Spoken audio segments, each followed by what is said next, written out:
شو بده يقدم للنائب يعني بعد ما ينجح وش تسوي لي؟ والله يجوز لو على الشارع حتى نقول السلام عليك.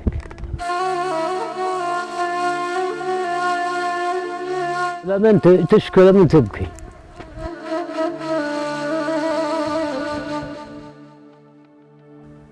والله متألم شايف كيف من الظلم. من الظلم والله لا أكثر ولا أقل.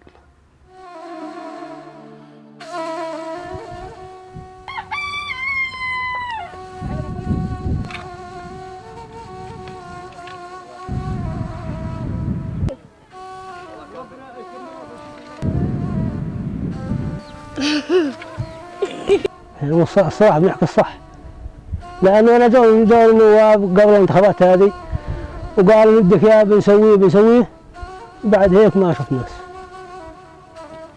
شو نسوي النواب؟ احنا لما بنجي للنائب بيقول حياك الله، بل اللي ودك اياه، بل اللي ودك اياه وبس.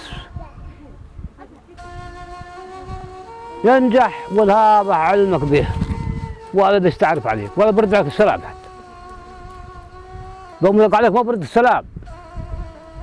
وش هو النواب؟ من هم النواب؟ من هم النواب؟ وين هم النواب؟ ولا نائب تعرف علينا، ولا نائب طلع علينا قال صباح الخير يا ناس والله انتم كيف حالكم اليوم؟